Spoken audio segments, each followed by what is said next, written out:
was a student at the University of Chicago in first mathematics and then in physics.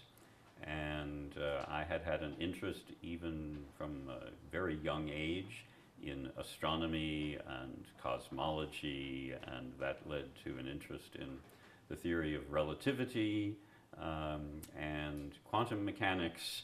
So I already knew a lot about those things when I went to the university.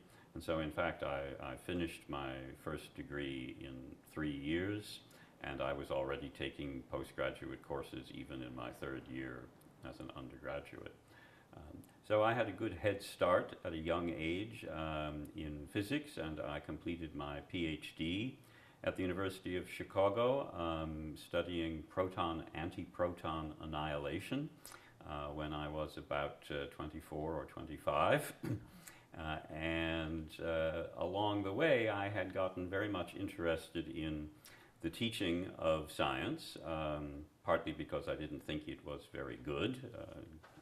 Science was not very well taught, even at an excellent university like the one that I was at. And I thought about how could you study the teaching of science, and instead of going on in physics, where I had an offer of a postdoctoral study, I also had an offer to go to New York as an assistant professor in both physics and the field of science education. To really get at the content of the science, I needed a theory of language that would enable me to analyze what was being said, to interpret what was being meant conceptually. And so I went and talked to some friends of mine who were in anthropology and linguistics, and they said, well, you know, have you read Kenneth Pike? Have you read Michael Halliday?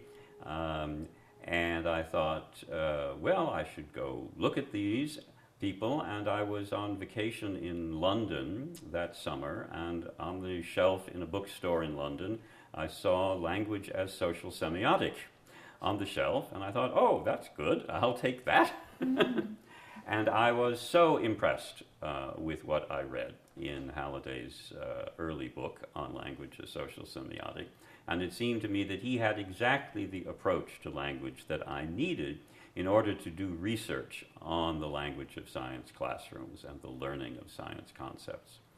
And so I arranged to go to Sydney, Australia, in about 1979, where I had a friend who was a new young professor in anthropology and linguistics there, and he introduced me to Michael Halliday, and Halliday had invited me to give a paper while I was there, which I did, called Action, Context, and Meaning, which was essentially my approach to language as one component of human action and human communication in a situational context and a context of culture.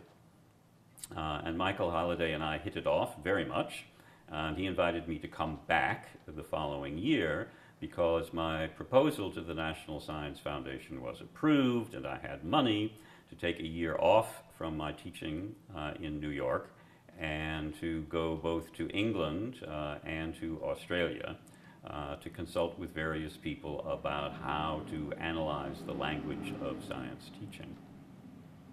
And that really launched my academic career in the direction of studying linguistics and communication as they applied to science. And that was the direction of my work for quite a while.